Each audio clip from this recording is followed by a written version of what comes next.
দ্বিতীয় দিনে অনেক চমক নিয়ে আসলো বর্তমান নতুন সরকার। আসলে সত্যি এই যে তাদের নির্বাচনের প্রতিশ্রুতি, নির্বাচনে অনেক প্রতিশ্রুতি দিছে যে তারা ফ্যামিলি কার্ড, কৃষক কার্ড এগুলা নিয়ে কিন্তু বিরোধী দলরা এবং বিভিন্ন রাজনৈতিক দলরা তুচ্ছ-তাচ্ছিল্য করছে।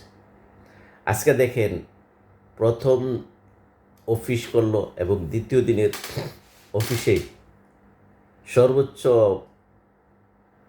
অর্ডার দিয়া বসলো যে দ্রুত ফ্যামিলি কার্ডের পাইলট প্রকল্প চালু করবে। পরিবেশ মন্ত্রী বলছে যে হয়তোবা রোজার আগেই একটা পাইলট হিসেবে ৫,০০০ হোক, ১০,০০০ হোক, ২০,০০০ হোক একটা প্রকল্পটা চালু করবে। এই যে এরা প্রতিশ্রুতি নির্বাচনে প্রত্যেকটা নির্বাচনের জনসভায় যেভাবে ওয়াদা দিছে জনগণকে যে তারা পাইলট প্রকল্প হিসাবে বিভিন্ন যে অফার দেওয়া হচ্ছে নির্বাচনের এগুলো বাস্তবায়ন করা কিন্তু সহজ না।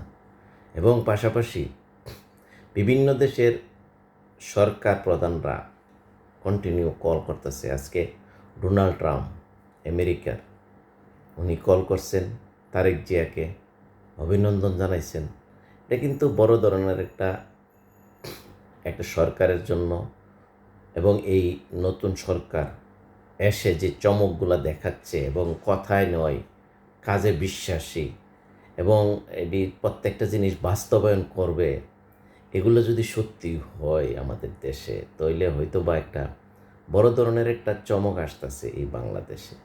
আসলে এই জিনিসটাই আমরা চাচ্ছিলাম যে কথার ফুলচুরি না, কথায় বাস্তবায়ন না। আমরা সাধারণ জনগণ চাই কি?